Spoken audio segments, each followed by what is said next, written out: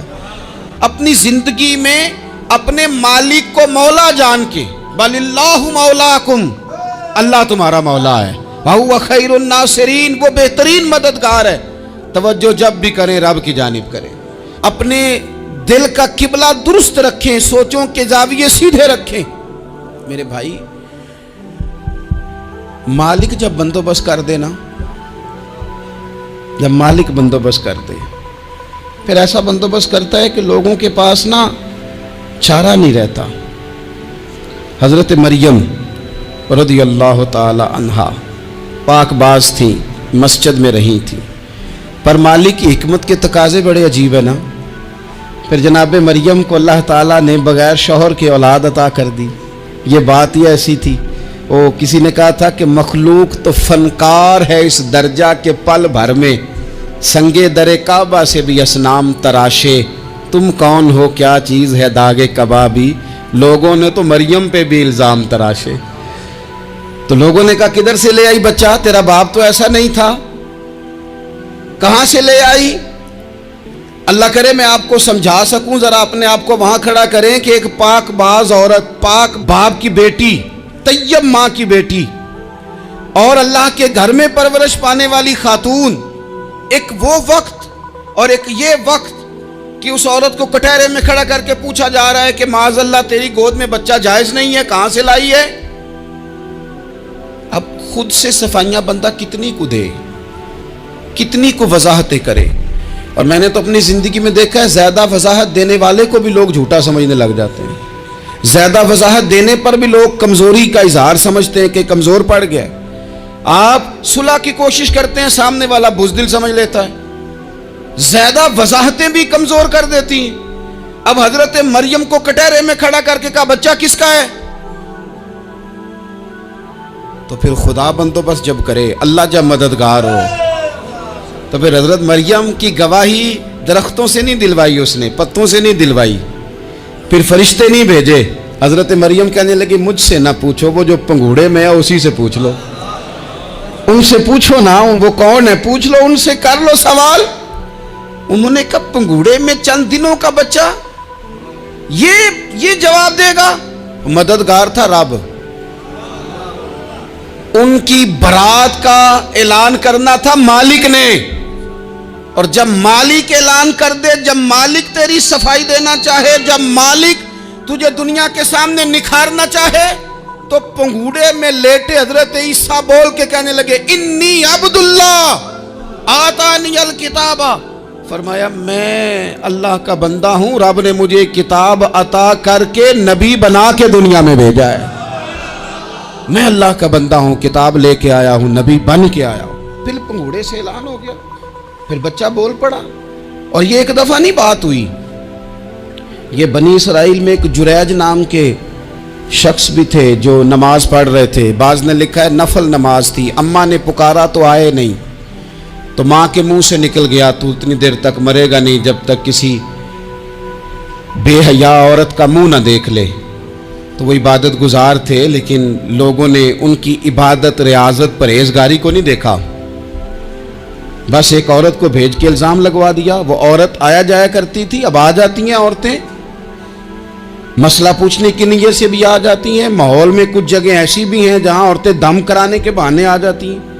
وہ خاتون آتی جاتی تھی اس خانقاہ پہ، آستانے پہ، یہ بخاری میں موجود ہے۔ پھر اس نے کہا میری گود میں جو بچہ ہے یہ انہی کا ہے۔ مجھے بتائیں کیسے بندہ وضاحت دے؟ حالات خراب ہو گئے، لوگ کٹیا جلانے لگے،